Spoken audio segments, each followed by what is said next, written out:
I sometimes read public domain books here on Leaves of Glen, and they were written a long time ago, so they're usually racist or sexist or bigoted. But in there somewhere and all that is a story, and that's why those stories are famous. Other times, I read works from independent authors, and they're delightfully not racist, but they might have adult language or adult situations. So that's your warning, but I'm sure you are grown up enough to handle it. Don't write to me complaining.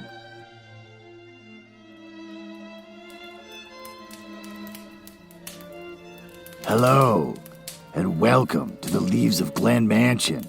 It's a fun little bit where I pretend to live in a mansion, not just recording in my basement.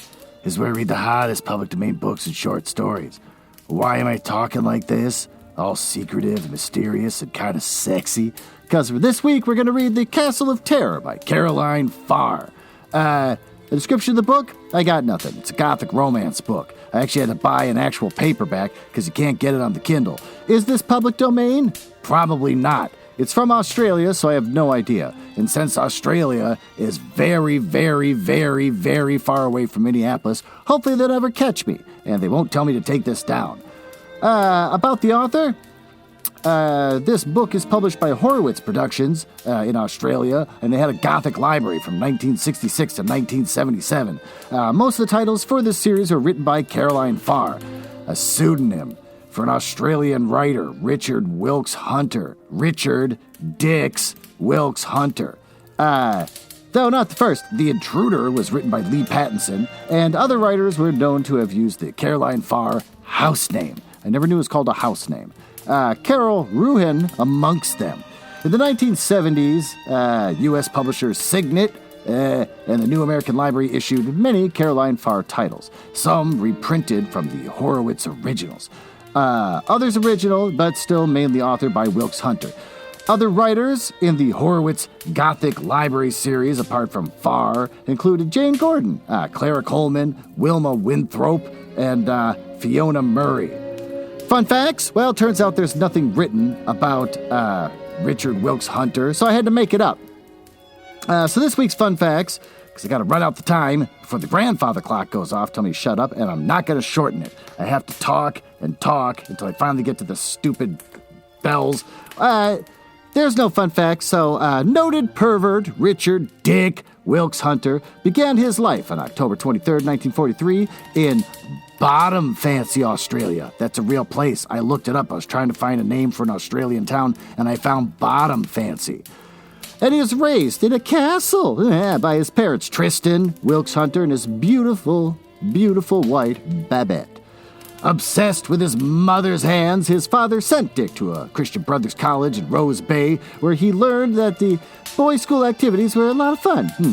And he excelled in the finer arts, where most of his works were about his mother's hands and the art of the feminine fingers.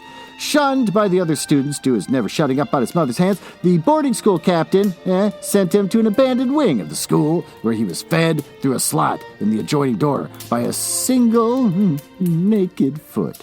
A naked foot that one day slid a typewriter through and a ream of paper laboriously through the hole in the door. Oh, his big slot. And Dick's first written sentence was that his love of a smooth foot with ample toe cleavage was in direct competition with his love of his mother's hands. From that day on, he never stopped writing.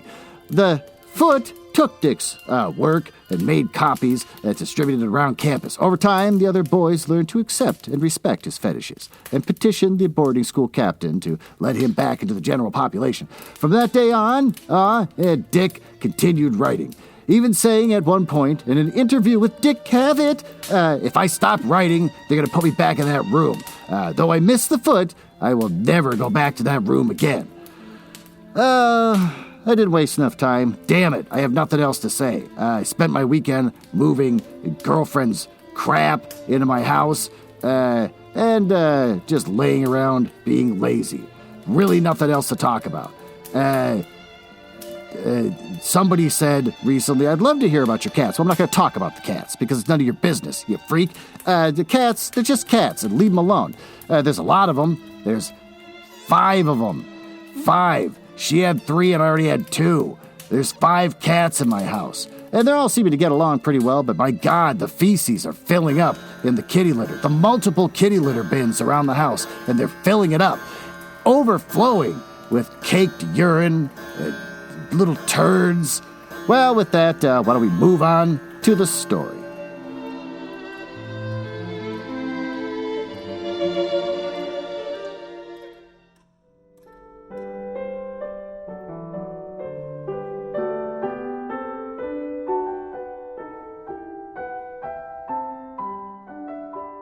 Well, here we are, nestled in my little library. Don't have a fireplace in here, so why don't we dip into this book? We're not going to dip our toes in, we're going to go all in. We're going to get wet with Chapter 1 of Castle of Terror by Caroline Farr. The first stage of my flight from Baltimore, Maryland, in Augusta, Maine, had been pleasant. Sue Parker made it that way by taking the seat next to mine for the flight to Newark. Sue and I had been friends at the Goucher College back home in Baltimore, but we hadn't met since. Which meant we had not a lot to catch up on about people we'd known there and each other. At college, we both wanted to become top models on the New York fashion scene. But Sue and I had made it, and I hadn't. Somewhere along the way, I decided I was more interested in country life. That sounds like you're compromising yourself because you're not pretty enough. The way I'd known it when my father was alive. In those days, we bred thoroughbreds at Randwick, the stud farm that had been in the Wentworth family for generations. Randwick thoroughbreds at one time or another had won every East Coast classic horse race. And I think that was decided for me was to work for Adam Lester at his famous Greenfield stud farm, not far from the Laurel racetrack. Oh, my father just died, leaving Randwick a considerable fortune to a stepmother. I actually have to turn a physical page, so this is annoying, who hated me. Oh, her influence was the hand that wrote the will that left me nothing. In fairness to Sonia, my stepmother, I must admit that her hatred was something I brought down upon myself. I didn't want my father to marry her after mother died, and being a forthright person, I made no secret of the way I felt. Sonia was 20 years younger than my father. A beautiful, spoiled woman who attracted men like bees to honey. Not just that she was unfaithful in her selfish way, she was a good wife. My father adored her and just couldn't see anyone else when she was around. Not even his only daughter. Maybe I was jealous? But all that seemed a long time ago as I boarded the plane at Newark Airport for the second stage of my journey on behalf of Greenfield Stud. I've been at Greenfields for 2 years as a secretary and Girl Friday to Adam Lester, and I had enjoyed every moment of it despite his eccentricities and his offbeat relationship with his wife. I lived in the house with them, and was treated as one of the family. That meant a lot to me, and I had no place to go after my father died, and I was forced to leave college through lack of funds. So here I was, 21 years of age, with no other concern than who might sit next to me on the next leg of the flight to Augusta, where I had to meet a potential client who was interested in buying yearlings for the northern racetracks. The hostess brought someone to the seat next to me, and I pretended to read the magazine I had bought at the terminal. It was a guy. 4 dots, ... Oh, he said something to the hostess in a low voice, and then she laughed, and I went back to her place at the entrance. Oh, he settled back in his seat, and I felt him studying me speculatively. Have we met before someplace? No, I said with certainty, not bothering to look up. That old-fashioned opening meant he was over 50 at least, even if his voice seemed much younger. Are you sure?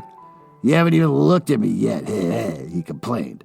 But I know you have very dark blue eyes to go with that black hair, haven't you? And your name is Megan Wentworth.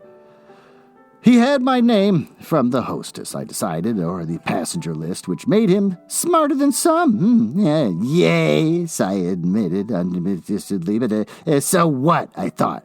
A car would be waiting at Augusta Airport to take me to my destination, so I didn't have to worry about him pursuing me after we touched down. And besides, he was joining the plane at Newark. And you do work for my Uncle Adam Lester at Greenfields, don't you, Megan? That annoying voice persisted. I looked up, startled. Adam Lester did have a nephew in New York, ! And he had come to Greenfields once since I'd been there during the summer vacation from Columbia University's medical school. Oh, a brown-haired guy in his 20s with a steady gray eyes and the build of a college athlete. I was staring at him in confusion right now. 4 dots. I didn't expect to meet you on a plane to Augusta, Shane, I said hurriedly. I'm sorry. That's 4 dots and an exclamation point. He chuckled as though suddenly he understood my motive. Oh, you thought I was some stranger trying to pick you up? Oh, I bet that often happens to you when you're traveling around with your uncle the way you have to. Okay, I admitted, red-faced. Maybe I did. Not that I blame a guy for wanting to know you. Well, he's already creepy. But, he said, studying me judiciously, you've changed since I saw you at Greenfields, Megan. I frowned, suddenly curious. Yeah, what do you mean, changed? That was not much more than a year ago. A year can make a difference to a girl of 19, he smiled. In your case, quite a difference. And I frowned. How? I asked suspiciously. Sophistication, I suppose. Oh, you seemed very young that summer, Megan. Naive. But it suited you then, as this new maturity of yours does now.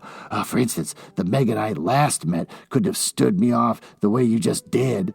Yeah, don't bet on it, I said, smiling because he had said some nice things about me. Oh, and we got along well together that summer. Anyway, I'm 21 now. Oh, I'm older, and I've had to mix the sophisticated people, and I suppose that does make a difference. He smiled. Oh, it sure has. And you're only just 21, aren't you? Maybe 21 and 5 weeks, right? And I laughed. 6 weeks, Shane. If we say sick, how come you remembered that? How come? He gave me an oddly searching look and frowned. Because it concerned you, I suppose. I've always liked going to Greenfields, but the last time you were there, and I found it hard to get either you or the place out of my mind when I got back to Columbia. Well, I avoided his gray eyes uneasily. They had the trick of looking too deeply into mine, as though he searched for... Is the romance going to happen? Like, we're on page 11. Is this already happening right now? Is the guy going to get a hand job in the bathroom? We're on page 11, for Christ's sake. Can't have the romance hit you this hard right away in the book. I remember that this had embarrassed me the last time we met. Maybe that was why he thought me naive. But I was older now, and I forced myself to stare right back at him. Oh, he looked away. My self-assurance came back, and I laughed. At least the company is better this trip. Exclamation point. A girl I knew in college had the seat next to mine from Baltimore, New York, and now you appear. And we have something in common to talk about. Greenfields. And Yasmin, and Uncle Adam, he smiled, and I could see you were as fond of those 2 old people as I was, despite their faults, and they felt the same way about you. Even Yasmin, who usually can't stand another attractive woman in the house, made an exception in your case. Yasmin always prefers men, provided they meet her 3 basic requirements of being young, handsome, and wealthy. I was hoping it said healthy, but no, it's just wealthy. Too predictable. I'd like it as it has great teeth. Good, solid teeth with no decay.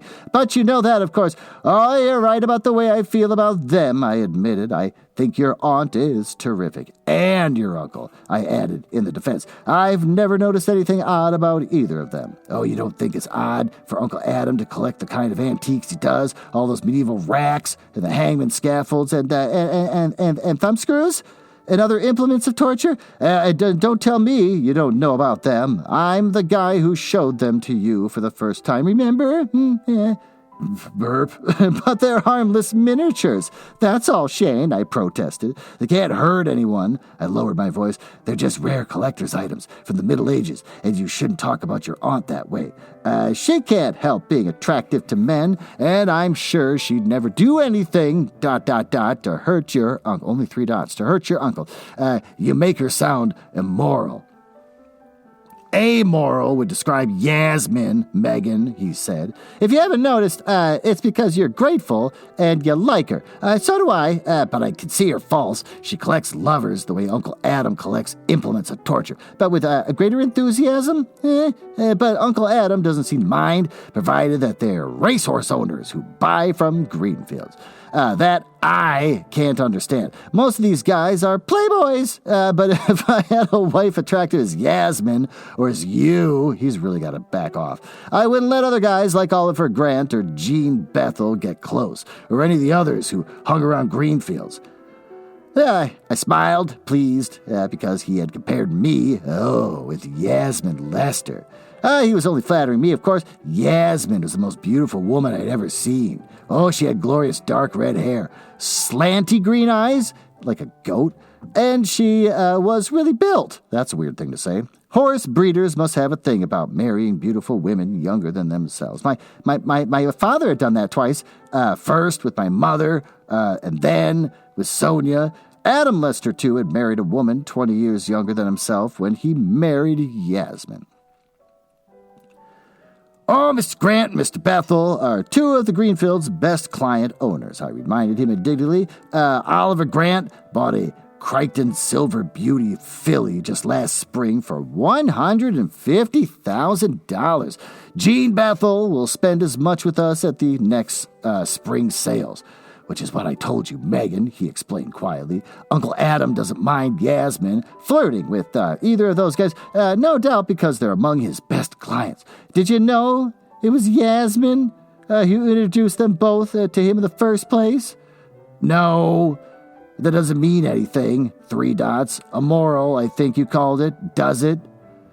Again, his gray eyes probed too deeply into mine, forcing me to look away despite his newfound determination of mine to stare him down. Oh, he chuckled as though pleased that his eyes could still dominate mine. I watched him with angry disapproval as he leaned back and pretended to sleep. What are you doing on this plane anyway? I demanded. Going to Augusta, Megan. And you? He opened one eye, waiting for my answer. Now, I mean, what purpose? Do you know your uncle and aunt are coming to Augusta in a couple days' time? He nodded, opened his other eye, and straightened in his seat. Yes, I know. I had a sudden urge to see Greenfields again. I'd been working too hard and needed to relax. I called Yasmin and asked if I'd come down for a week, and I found I couldn't, because they'd both been invited to spend a few days with some man named Renzi, who lives at a place called Storm Haven on Penobscot Bay. Penobscot Bay. Fuck it. I can't look this up because it's not on a Kindle. Oh, she checked with Renzi and invited me to come too. It sounded okay, so here I am. He studied me hopefully. I suppose it's too much to expect that you're going down to Storm Haven too, Megan. It's 50 miles from Augusta, and Yasmin said they're driving up from Baltimore. I nodded. Yasmin had a thing about planes, preferring to go by car or travel by sea when she went to Europe. But as far as I was concerned, air travel, even in a 1914 biplane, would be safer than driving with Yasmin. She drove like a maniac. And I came on ahead to get some documents signed for your uncle. Count Renzi is buying horses. That is why he was at Greenfields when you phoned Mr. Grant and brought him and recommended Greenfield stock. He looked at me. Did you say Count Renzi, Megan? Count Pietro Renzi. It's an Italian title. But the Renzi family isn't one of those impoverished families of the European nobility that you read about. He's spending $100,000 with us on Greenfield yearlings for a starter. Oh, he wants his own track for private training. Stables? Staff? the works. Oh, he brought the place into Stormhaven 2 years ago, and among other things, he shipped priceless antiques, paintings, and objects d'art from an ancestral home in Italy to his new home in Maine.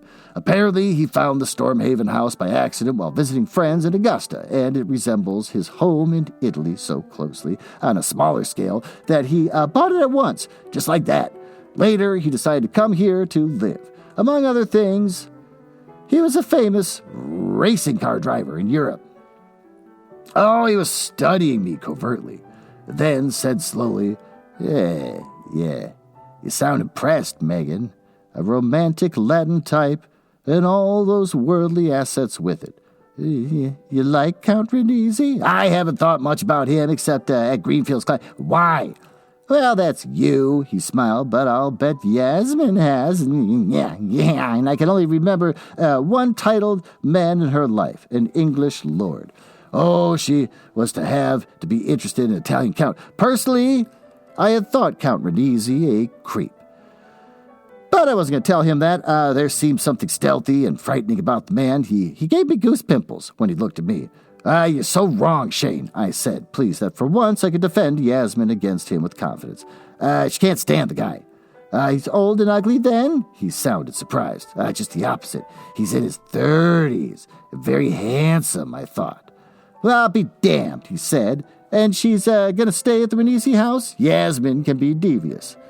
I laughed. Yeah, but don't ever give up, Shane. I tell you, she doesn't like the guy. Confidently, neither do I. But Yasmin can afford to show it where I can't.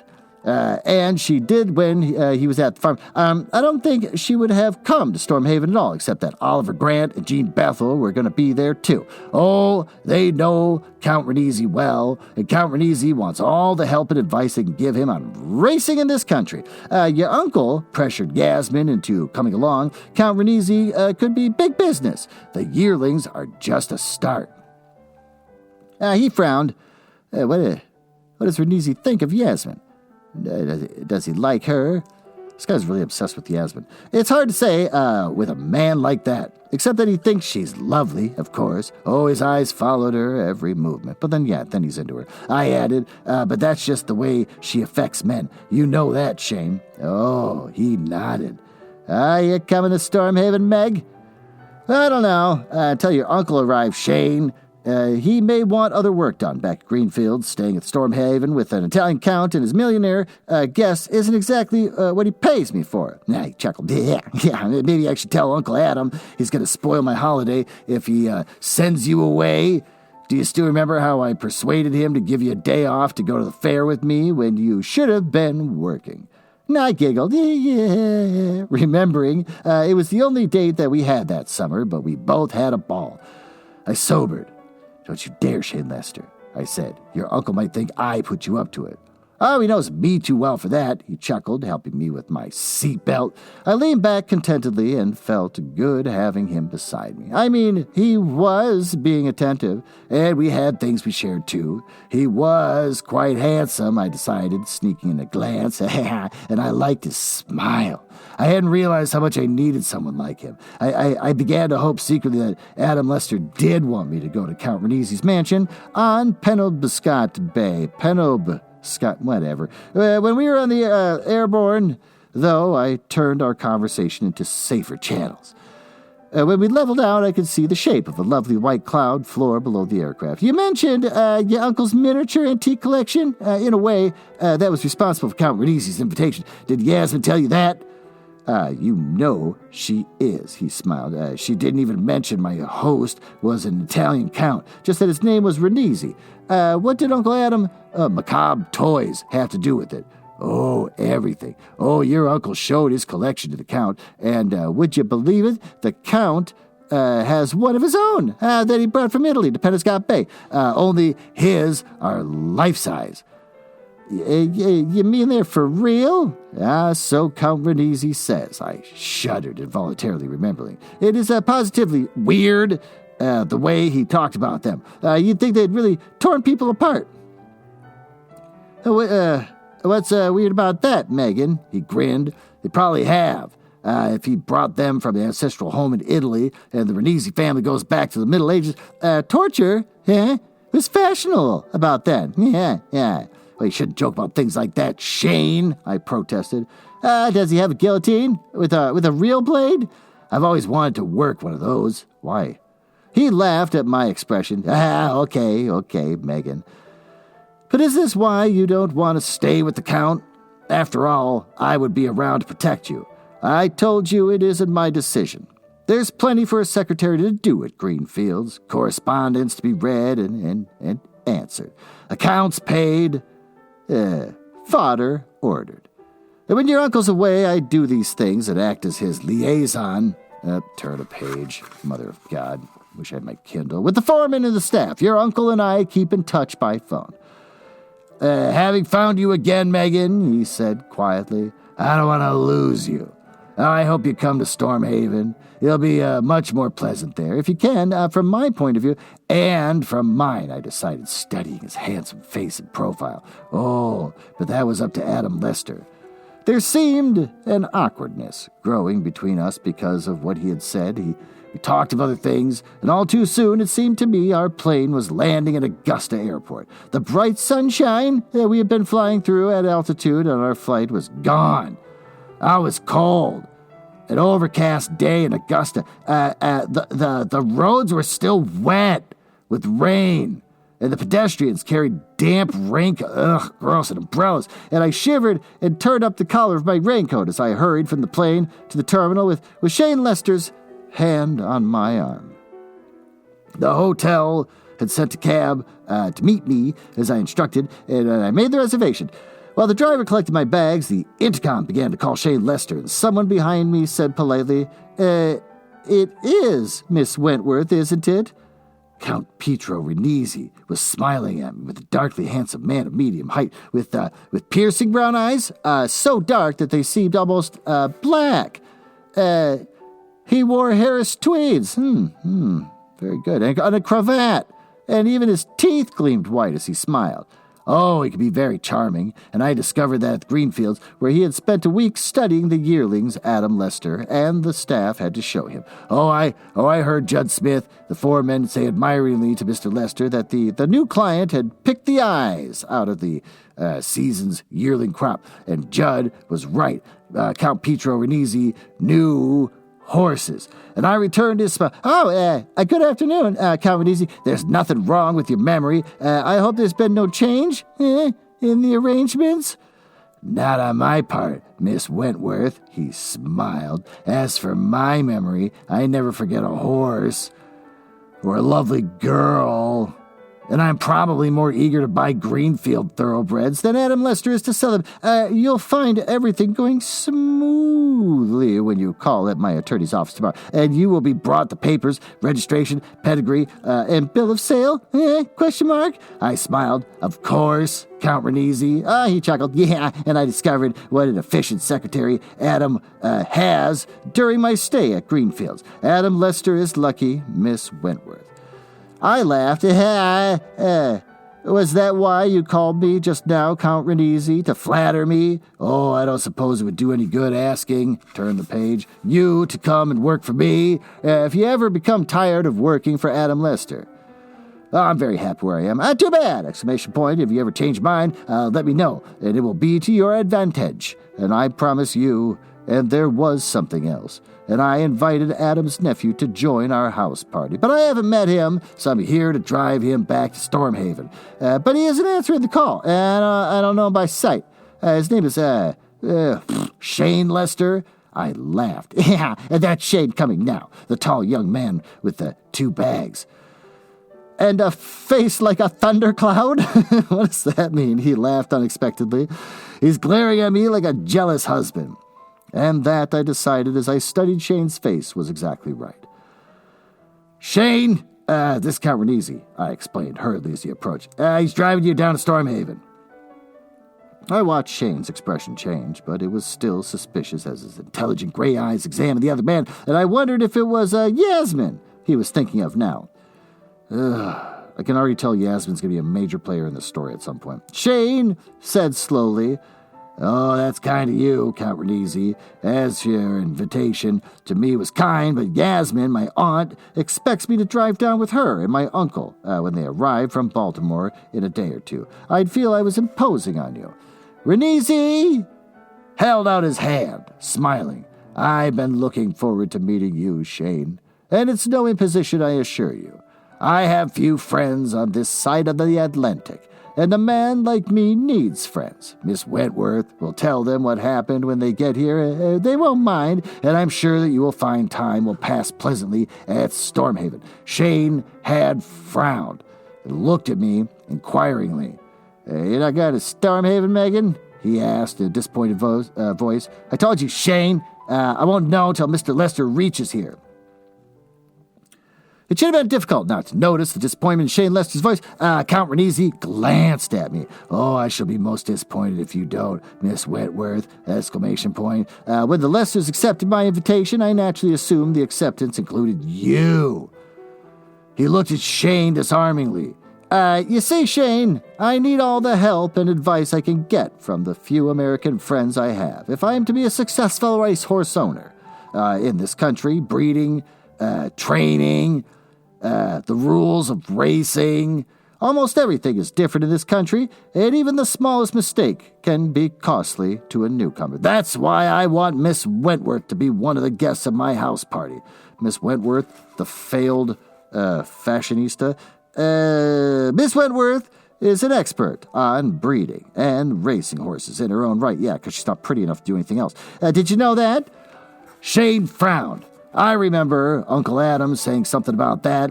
Will you come, Miss Wentworth? He added quickly. I'm sure Mr. Lester won't mind, not when I tell him how disappointed I would be if you had to go back to Baltimore. I glanced at Shane, and he was looking at Count Pietro Renisi as though for the first time. And he was trying to get to like him, and I smiled. I'd be delighted under those circumstances. Adam Lester wouldn't mind, I was sure, and there were 100,000 reasons why he shouldn't. 4 dots. Well, that's the end of chapter 1, which reminds me of a story. The year was 1978, and a young Stephen Dorglass was just out of college and decided that he was going to say screw you to his parents' money to pay for the school. I'm going to go become a male model. I've got great pecs from years of lifting my mom's heavy glassware. And so he tried to get on the modeling floor, the runway. I want to say runway. But everyone said, your legs are crap. You got crap legs. You got the legs of like a baby calf.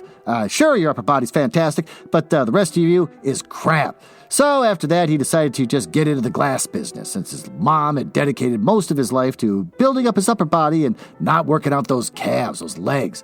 His hooves look like shit. So he just wound up getting into the glass business, and ever since then, he's been accelerating in the world of glass.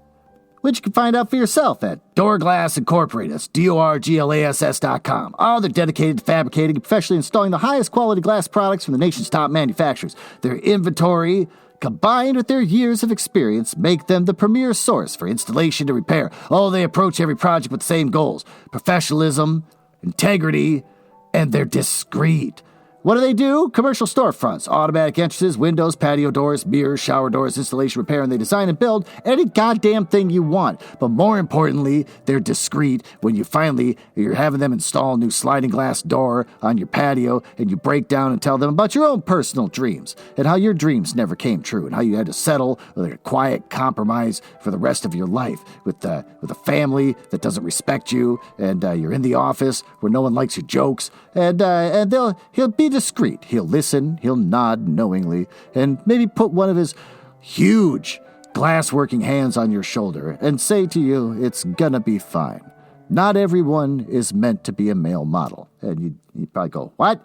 The clients are Pottery Barn, Williams-Sonoma, Sherman-Williams, Portillo's, the Salt Cave, which is a crappy place in Minneapolis where they have Himalayan salt bricks in all these rooms with they're lit from behind, and you're supposed to go in there and somehow feel like, it's curing my cancer. And so they let you do stuff like meditate and do yoga and other kind of white people shit, but they don't let you touch the walls. For God's sake, don't touch the walls. It's on their website. Go to their website, the Salt Cave. Don't touch the goddamn walls. And Applebee's. Well, with that, why don't we take a break from the story? We just finished Chapter 1, and before we start Chapter 2, let's retire up to my master bedroom. Let's get to know each other a little bit. Get on up there and spread yourself out on my silken sheets on my heart-shaped bed while I read to you the latest upcoming romance novels from Penguin Random House Books.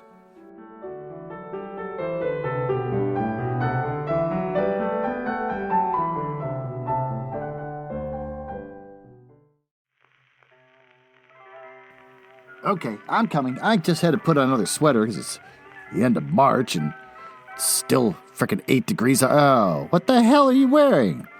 I brought you up here because we're supposed to have a nice romantic evening where I whisper to you the latest upcoming romance novels from Penguin Random House Books, and you're just flat out wearing a wedding dress and weirdly a Tommy gun. It's hard to feel sexy around you when you're immediately giving off signs that you want to get married. You got something on the bed. It's a book, The Four Aunties and a Wedding. That sounds fun, by Jesse Q. Sorrento. It's in paperback. You want to hear more about this book? Sure, why not? The aunties are back, fiercer than ever and ready to handle any catastrophe. Even the mafia, that explains the Tommy gun, in this delightful and hilarious sequel to Jesse Q. Sorrento's author of Dial A for Aunties. Apparently this author thinks aunties are hilarious. Meddy Chan has been to countless weddings, but she never imagined how her own would turn out. Now, the day has arrived. Oh, and she can't wait to marry her college sweetheart, Nathan, having Ma and the aunts cater to her wedding. Meddy wants them to enjoy the day as guests. As a compromise, they find the perfect wedding vendors, a Chinese-Indonesian family-run company just like theirs. Meddy he's hesitant at first, but hits it off the right way with the wedding photographer, Staphany, Staphany, Staphany, who reminds Meddy of herself, down to the unfortunately misspelled name. Oh, that explains that. Maddie, what's misspelled about M-E-D-D-Y? Was this supposed to be M-A-D-D-Y? I don't know. Realizes that this is their similarities where they end. However, when she overhears Staphany talking about taking out a target, horrified, Maddie can't believe Staphany and her family aren't just like her own. They're, in italics, the family. Actual mafia, and they're using Meddy's wedding as a chance to conduct shady business. Her aunties and mother won't let Meddy's wedding ceremony become a murder scene over their dead bodies, and will do whatever it takes to save her special day, even if it means taking on the mafia. Praise, Meddy Chan and her indomitable aunties are back in this hilarious Four Aunties and a Wedding by Jesse Q. Sorrento. That's by Pop Sugar. Literally just basically said the name of the book. Just saying they're back. Okay, well, that's praise. It's coming out in hardcover March 29th. You get it from Amazon, Barnes & Noble, Books A Million, Bookshop.org, Hudson Booksellers, IndieBound, Powell's, Target, and Walmart. Well, with that, you've turned me off. The wedding dress really threw me off, and the Tommy gun's kind of cool. That could have gotten exciting, but you just had to wear that wedding dress, didn't you? So why don't we go back down to the library and finish reading the next chapter of this book? God, this one's going to go on for a long time. I can tell already.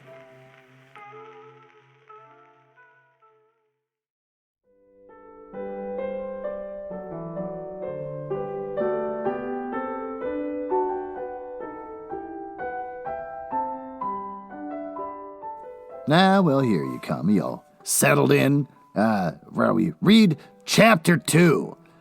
I had kicked off my shoes and was wiggling my toes in relief, sitting on my bed in Augusta's Kennebec Hotel when the phone rang and I heard Shane Lester's voice again. I said, "Hi, Shane!" ! And asked him what was new in Stormhaven. Nothing's new, he chuckled. Everything here is as old and it creaks, including Count Renesi's favorite haunt, Terror Keep. Terror what? I asked, startled. Terror Keep. That's what Petro's christened the two basement rooms where he's displaying his collection of medieval torture implements. The two dungeons used to be punishment cells when his place was a British fort early in the Revolutionary War. Pietro spends most of his time down there checking out his implements with the help of one of his Italian servants, Luigi, who is an expert in such things. Oh, he worked in a museum, and believe it or not, Luigi has everything working. You mean the torture implements? That's right. I suggested to the Count that he open a wrecking service for cosmetic purposes. Instant lengthening for short men. Yeah, tallness guaranteed. Or tall men made taller while you wait. That wasn't clever. There would be a fortune in it. I giggled. What did he say? He didn't seem to think it was funny, but he's not such a bad guy, even if he doesn't have any sense of humor. I'd really be having a ball if you were here. Yeah. His place is terrific, more like a castle than a private house, and built on the edge of the cliffs, looking out over Penobscot Bay. There's an island half a mile out that's part of the Count's property, and we're going to have a clam bake out there on the beach when everyone arrives. The old watchman who looks out after the Count's yacht has lived there all his life and says that there's still plenty of clams and lobsters around the island, and if you know where to look, and he does. Have you finished your work in Augusta yet, Megan? I finished about an hour ago, I said. Everything is at the attorney's office is ready for your uncle's signature. When they arrive in the morning, but nothing's changed about my going to Stormhaven. Shane, I don't know what your uncle will want me to do next. I haven't been able to contact him while they've been traveling, and he hasn't phoned me at the hotel. Good. Then I have some news for you, Megan, he said happily. Like you are coming to Stormhaven. And you can come down tonight if you really want to. And you do, don't you, Megan? Well, now, wait a second. Shane, I said. I've been too busy to think, in all italics, about going to Stormhaven. And I have to be sure it was okay with your uncle. Have you spoken to him? On the phone, he said triumphantly, about half an hour ago. They're both okay, but Yasmin got into a skid and clobbered a couple of posts in a guardrail near Lisbon Falls. Oh, she damaged car's front end, and they don't expect to make it to Augusta now until tomorrow evening. Uncle Adam wants you to explain this to the attorney. So all you have to do is make the phone call, and you can start for Stormhaven. Okay? I can phone the attorney tonight, sure, I said suspiciously, and naturally I'll do that right away. But as for coming to Stormhaven in the morning, 4 dots. Not in the morning, Megan, he said firmly, and then in italics, tonight! Tonight, then. Look, I haven't a clue how to get to Stormhaven, and you haven't mentioned if your uncle agrees. Naturally, I asked him, Megan, and he said he didn't just get around to telling you, but he's quite happy to have you come and enjoy yourself. I'm just the guy to help you do that, Megan, if you'll let me. Oh, God. I giggled involuntarily at the eagerness in Shane Lister's voice. I'll bet, I thought, imagining aloud, as I said suspiciously, that's all you said to your uncle about me? Well, I did ask him why you should wait in Augusta until they've arrived a day later than you've expected, and then you could be at Stormhaven tonight in time for dinner with me. What did he say? I asked anxiously. Yeah, he agreed. It did make sense. And if you'd finished your work at Augusta, he told him it's no problem. And you'd finish it by tonight. And you did. You were guessing, I said, annoyed. An educated guess, he agreed complacently. Oh, anyhow, it's impossible for me to reach Stormhaven tonight, I muttered, secretly disappointed. Nothing's impossible, he protested. Not to an efficient secretary. How long will it take for you to pack your bags and be ready? Half an hour. I keep my bags packed, but who keeps their bags packed all the time? But, 4 dots. You can make it with half an hour to spare, he said happily. Call the desk and order a cab and take you to the airport. Oh, and there's a plane for Rockland Airport leaving Augusta in just over an hour and a half from now, and I've made your reservation. Oh, I'll pick you up in Count Renizzi's Ferrari, oh nice, at the Rockland Airport, and have you back here in plenty of time for dinner. See you there. Hey, wait, I gasped. I didn't say I'm going to do all that. His voice came back. True, you haven't, he said thoughtfully. But you would rather be having fun here than waiting around in Augusta, wouldn't you? Well, 3 dots this time. Yeah, of course, but 3 dots with an exclamation point. Then it's settled, so stop wasting precious time, he said as though annoyed. I want to see you at the sunset across the Stormhaven on the way home. And Pietro's chef, Dominique, is temperamental. He throws tantrums if anyone's late for one of his superb, mouth-watering dinners, so please hurry. Shane, I began to protest, but he was putting the phone down. I sighed. Shane Lester could be awfully exasperating, but I liked him despite that, and now I found myself committed. The idea of joining him at Stormhaven became more and more attractive, and I found myself hurrying, even though I was taking care with the clothes I chose to wear and my makeup. Oh, I began to remember that I hadn't had a holiday since I found myself so unexpectedly go to work. That wasn't the fault of the Lesters. Several times since I had been at Greenfields, I'd wanted to take a vacation, but I hadn't really wanted to at the time. Oh, but there was something different about this holiday. It was being thrust upon me by Shane Lester. For relaxation, oh, there would be the sea instead of green fields. Boats instead of horses. Until the yearlings arrived, there would be beach clam bakes. And a house that looked like an Italian castle instead of the stately colonial Maryland homes I'd known. Everything would be wonderfully different, or so it seemed to me as I closed the door of my hotel room behind me, and the bellhop took my bags down to the desk. Everything went smoothly. The cab arrived on time. The plane reservation had been made. The flight was smooth, and we arrived at Rockland Airport right on time. And Shane was waiting, smiling broadly and triumphantly as I walked from the plane to the small terminal. Oh, he was so happy to see me that for a moment I thought he was going to kiss me. I discovered that the realization thrilled me in ways I haven't expected. But the moment passed. Out in the parking lot, Count Renisi's red Ferrari looked like a thoroughbred. Yeah, among the other vehicles, the other crap vehicles. The Ferrari growled disdainfully as if it's got agency, and soon we were driving through the busy town center with people turning their heads and looking at us as we drove past. Well, because you're in a car that growls. Makes you feel important. The way people stare at you down here happens every time I drive through town. Shane glanced at me, grinning. He looked longer than he should, appreciatively. Oh, you'll find it the same, I'll bet. But I don't blame them in your case. You look terrific this evening, Megan. Thanks, I said. But don't let all that attention go to your head, Shane. Oh, why not? He asked, his gray eyes twinkling. Do you deny that we make a handsome couple? Yeah, because it's the Ferrari they're looking at, not you or me. Oh, they see the Ferrari almost every day, he protested. The Count comes here often and drives himself. Wait till you ride with him, Megan. It's like being airborne in a fighter plane. Oh, you'll be scared. But you'll like it. It's unreal.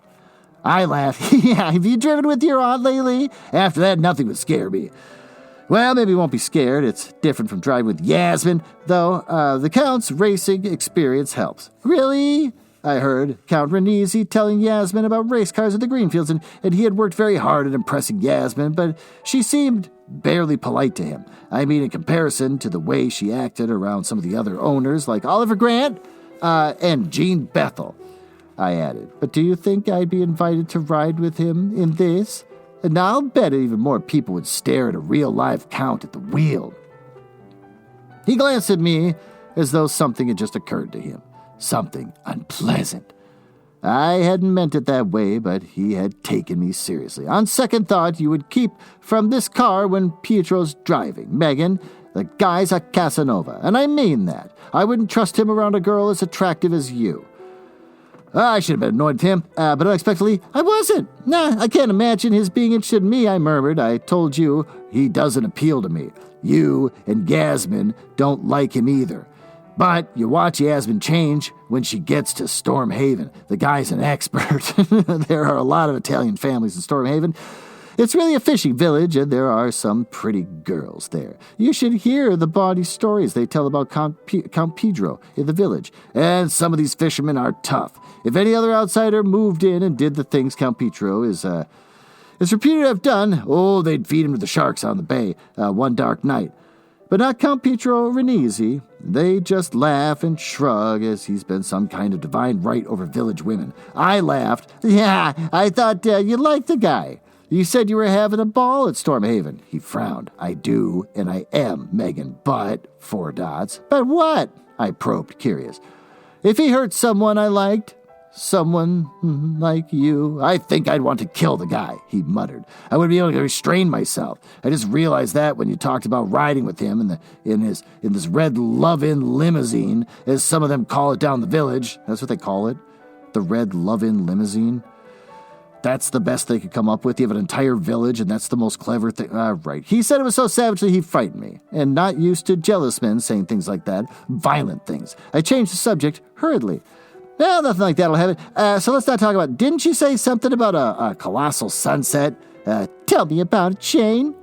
The town was dropping behind now. Ahead, the road was wound over rolling countryside toward a distant sea. Blueberry leaves, colored by late fall into the paint box brightness, carpeted neglected fields around a deserted clapboard farmhouse. He had been driving too fast, and he slowed and glanced at the western sky. See those thin wind clouds high up over there? Sort of fishbone pattern? Well, they'll glow and come alive. You never see anything like it. And in Maryland, girl, burning yellows and reds and every other color in between. And over the other way, those thicker clouds will turn violet and mauve and blue. Sold to the lady on your left, I laughed. But I want you to see it just the right way, the way I did by accident last night, with the sky just like this one. I want to drive up to the hill or the lighthouse just the right moment, and there it is. Understand what I mean, Megan? Won't that need pretty accurate timing, Shane? Just leave that to me. I got it all worked out. But first, will you promise me something? Does it concern the sunset? Instinct made me wary suddenly. He frowned. No. To give you an answer, I need to know the question. What is it, Shane? I asked gently, studying him in profile. I meant what I said about Count Pietro, he muttered. The way he is. He can't be trusted around attractive women. And I know you have a lot of common sense, Megan, and you said you're not impressed by Renisi. But girls can get involved insidiously with this guy. I, 3 dots, don't want you hurt or embarrassed. I was going to ask you to promise not to get involved to avoid being alone with him. But, 4 dots, I waited a little while, then asked coldly, what are you saying? But I know what you'll say, that I haven't any right to ask you that. His glance held an appeal he knew wasn't going to be granted. And I knew I would have to say that, Shane, and I told him slowly, you don't have any right to ask. I choose my own companions. I like to do my own thing in my own way. I've made my own decisions for quite a while, and I have to say no, Shane, even though I might appreciate your motive. That's what I thought, he interrupted. There was a bitterness in his voice I hadn't heard before. Shane, what's your reason for this? I would have thought you'd worry about Yasmin, but not me. He scowled at the road ahead. We're friends, aren't we? And you're relatively inexperienced. No matter how you boast about making your own decisions, how would you know what to do about a sophisticated man like Pietro? You know, Yasmin, you're young and impressionable, and you may know a lot about horses, but you don't know men, Megan. I wanted to laugh, but laughter would hurt him. He was so deadly serious about this thing that it was bugging him for no reason that I could understand. Even very young girls have little built-in warning device that starts to tick at the moment some little boy stares at them. And I told him lightly, and girls do have mothers, you know. I'm not talking about facts of life, Megan, he muttered. I'm talking about a guy who's so smooth around women it's unbelievable. Oh my God, is this going to be the entire chapter? You want to protect me, Shane? Is that it? He glanced at me. Yes. I have no intention of getting involved with anyone at Stormhaven, least of all our host, so I guess I can promise that I won't allow myself to become involved with Pietro, or driving alone with him. Does that make you feel better?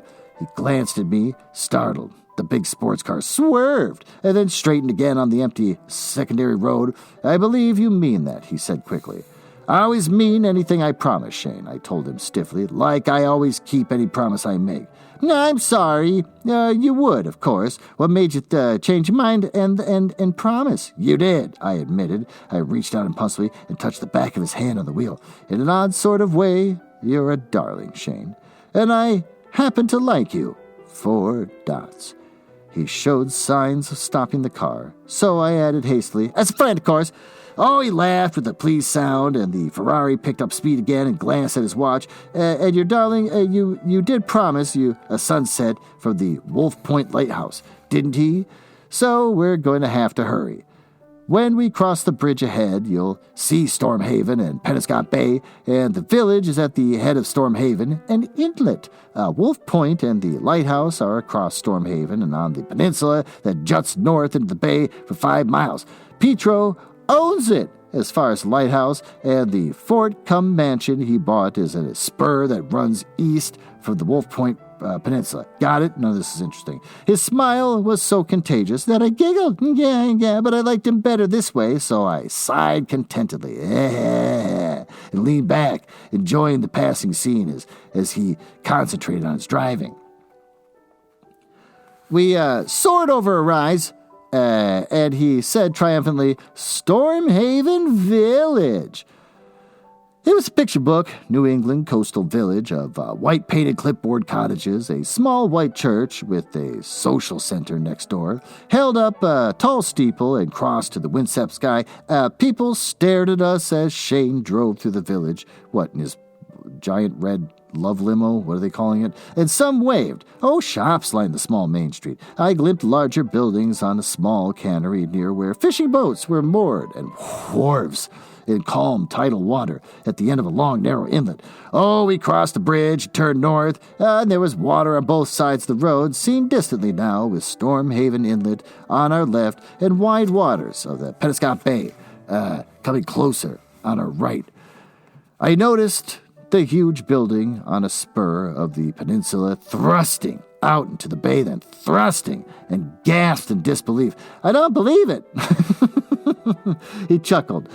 That's the way it affected me, too. Unreal, isn't it? It's like a postcard of some German castle built on a high cliff beside the sea. That's really descriptive. And that was the way it looked, perched above a cold sea that growled at the feet of a cliff it was built upon. Like a grim medieval castle of stone behind thick stone walls with great square towers protecting the corners and entrance. It's more like the castle in southern Italy. Yeah, Sicily, to be precise, of which it is a carefully planned replica. The Castle Count Pietro Renizzi was born in, and where his family lived for many generations as absolute masters of their lands and of the people who lived upon them. With full seignorial rights, I can't look it up, can't see if I'm pronouncing it right, doesn't matter. I'm using a paper book, so we're back in the Stone Ages. Now I just lost my place. Of course. So I hate this. I hate paper books. See those square towers? They're typical of the towers that were built to guard the entrance to Sicilian castles in the Middle Ages and earlier. I thought this place was built by the English just before the Revolutionary War, I said, puzzled, as I stared at the anachronism in Maine in the mid-70s. The base of the main building and the walls were simply built, like a stone box behind strong walls. Then in 1848, a wealthy Italian friend of Garibaldi escaped here after the Roman revolt failed. He saw Fort Wolf, as it was called, and realized its possibilities. Its situation reminded him of the Renizzi Castle, near where his family lived in Sicily. The ground floor and the surrounding stone walls were the same. He added another story to the original flat fort, built the square towers at the corners on either side of the entrance, and had himself a small but perfect replica of Renizzi Castle. Small, did you say? It's huge! Exclamation point. How did Count Renizzi come upon it? By accident. The owner gathered other expatriates around him and established the village and the fishing industry. Later, his descendants built the cannery. Someone in Italy told Pietro about the place, and when he decided to move to America to race horses, he came to look at it, and now owns it, the cannery, and most of the village. I giggled. Yeah, with the right senior organization. Well, paper book. We're never going to find out what that means. I asked, straight-faced. He laughed. He appears to think so. And the girls in the village seem to agree. Yeah. And if you think this place is huge, take a look at the description of the original castle. It's described in a family history of the Ranisi family in the library. Ranisi Castle could shelter a private army of hundreds of men and their families, and did in feudal times. Ahead the road forked, and on the right bore a neat sign. Il Castello Ranisi. The spur upon which the great house stood was bigger than I expected. 100 acres at least of flat, open grasslands with scattered trees and newly painted white fences, a track circled with paddocks, the finishing straight running parallel with the great stone wall and the ancient fort beyond where the road entered through the gates. The turnoff dropped behind, but the great towers dominated the skyline long after we entered the forest of spruce and pine, and the road climbed toward the lighthouse, which I glimpsed every now and then as the white blotch among the tops of trees. I began to notice faint golden glow through the treetops on our left. The tips of the dark green spruce and the pine were changing color. Abruptly, the forest ended, though the dark tunnel of the road, which I saw a lighthouse perched on a grassy knoll behind neat white fences. We shot out of the forest and slowly rolled across the short grass to a white-railed fence where we stopped, poised above eternity. The waters of Stormhaven were below us now, and beyond the water and the swelling hills. I gasped in delighted surprise, seeing nothing but the glorious sunset. The sun had dropped completely below the hills, but its rays were painting the fishbone pattern of clouds in splendid reds and golds and browns, all between shades. Shane said nothing, and he was watching me, not the sunset, and I realized. But my mind was too thrilled by what I saw to bother about anything else. The glorious tones changed subtly while I watched, enthralled. Almost imperceptibly, they began to fade. Now, look behind us, Megan, he suggested quietly when the amazing brilliance had faded. Look at the eastern sky. Yeah. The eastern sky had become a backdrop of exquisite violet. While I watched the sunset a more somber way, it was just as beautiful as the blazing pattern of color in the west. We drove back slowly, while beyond the castle, Ranisi's stone walls and fence paddocks, we watched the eastern display change to soft purples. Then the smoky blue of evening. Like it? Yeah. Shane asked as we turned the grounds through the great iron gates. I've never seen anything like it in Maryland. You were right about that. Thank you, Shane. The square towers came closer, and the red gravel drive crunched beneath our tires. On either side, great elms were scattered among lawns, browning with frost, and the rose beds, the leafless bushes, waiting for the winter pruning and the spring rebirth. Somewhere I heard a familiar sound as we parked at wide stone steps leading up to the massive oak doors studded with iron. Somewhere, a horse had whinnied. 4 dots. A dark-haired, dark-eyed maid answered the muted bell that sounded somewhere distantly as Shane put down my bags and pressed the button. Studying her as she opened the door, I knew what Shane had meant about Stormhaven girls being pretty. She had the slanting eyes that some Italian girls have, and the voluptuous figure of an Italian film star.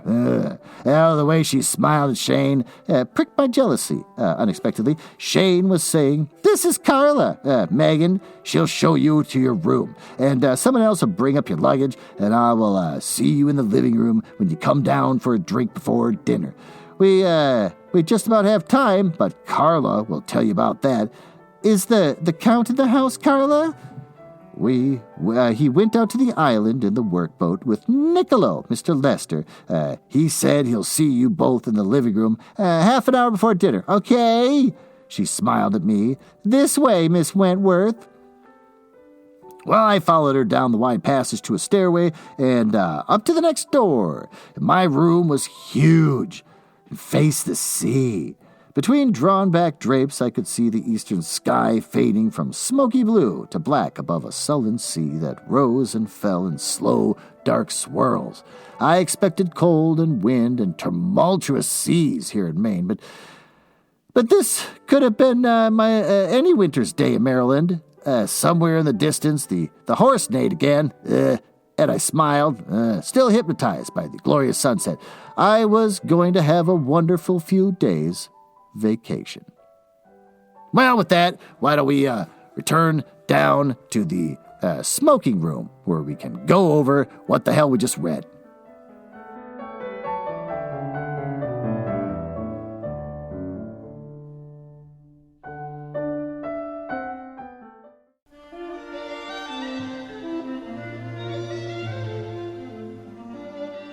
Well, now that you got all settled here, in our smoking room, we can talk about the first 2 chapters of this book.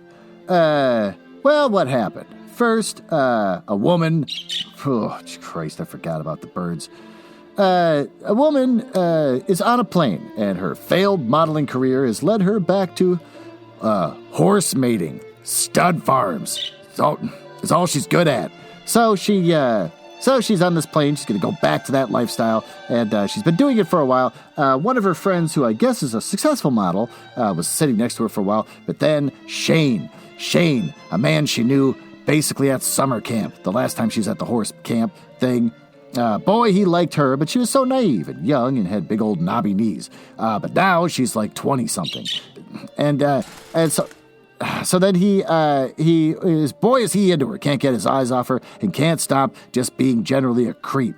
And that's kind of it. Then he finally talks her into going to hang out with this Italian sexy man, and says, why don't you come out to this place that he's staying at? It's a fun castle. It's based on Italy, because they're Italian, in Italy, and Italian. And so, talks her into going out there. So then the next chapter is just them driving in a car as they're just driving. It's like, oh, show me the sunset, Shane. You said you'd show me the sunset. So he shows it to her. She's like, oh, it's the most beautiful thing. But in reality, sunsets, yes, they are beautiful. But they last forever. Sunsets go on forever. You can sit and stare at them, but it's kind of like watching a pot boil. You don't really know when it's boiling until you look away for a while. You look back like, oh, now it's boiling. Same thing with sunsets. So, that's pretty much it. Gets her back to the castle. Turns out the maid is hot as hell, because Italian women apparently are hot as hell in this book. So that's it. What's good? Well, nothing. So far, Shane is creepy as hell, and I don't like him. The protagonist is just kind of like Luke Skywalker, just an empty vessel that we're supposed to put ourselves in their place. And nothing's really happening except for sexy Italians. What sucks? Sexy Italians. Sexy Italians with a shitload of money, and all they do is they just buy homes that look like they're in Italy, and just wherever they go, they try to recreate Italy, and screw you to the country you're visiting. What do we learn? God, shut up. That I don't know what we learned. We didn't learn anything. Don't get in a car with Shane, I guess. Or don't touch Shane's hand and then friend zone him right away when you're in the car. That's a weird thing to do. There's not really anything to learn from the first 2 chapters, except that the 1970s sounds like a horrible place where everyone expects to get laid all the time. And you can't be Italian without having a Ferrari and having it called like some kind of red sex limo. I don't know. There's nothing to learn from this, but thanks for listening, and we will continue with 2 more chapters next week.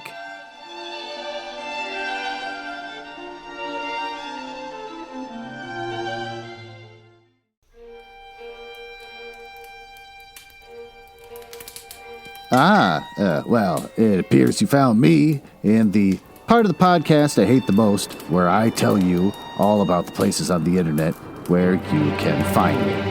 You can tell I hate this because of the sound effects making it sound like a stormy night in the drawing room of the damned. Now, there's that. Are you cool? I like cool people. It's the reason why I got involved in this business to begin with, just to meet cool people, not losers. So if you're cool, feel free to go over to my website, nuzzlehouse.com. You can see a backlog of everything I've ever read, along with episodes from the Book Boys and blah, blah, blah. You can also find me on Instagram, which is House Nuzzle. And conveniently enough, Twitter, which is also @HouseNuzzle. Annoyingly, YouTube made me pick a name instead of just a House Nuzzle, so I got Glenn Nuzzles. So I guess you search for that if you want to watch a screen that doesn't do anything and just hear my voice. And since I think you might be cool, you can always just email me directly. glenn.nuzzles@gmail.com. But don't email if you're a nerdlinger or a dork. Now, back to business. Can't believe I drank all of them already. There's gotta be one left.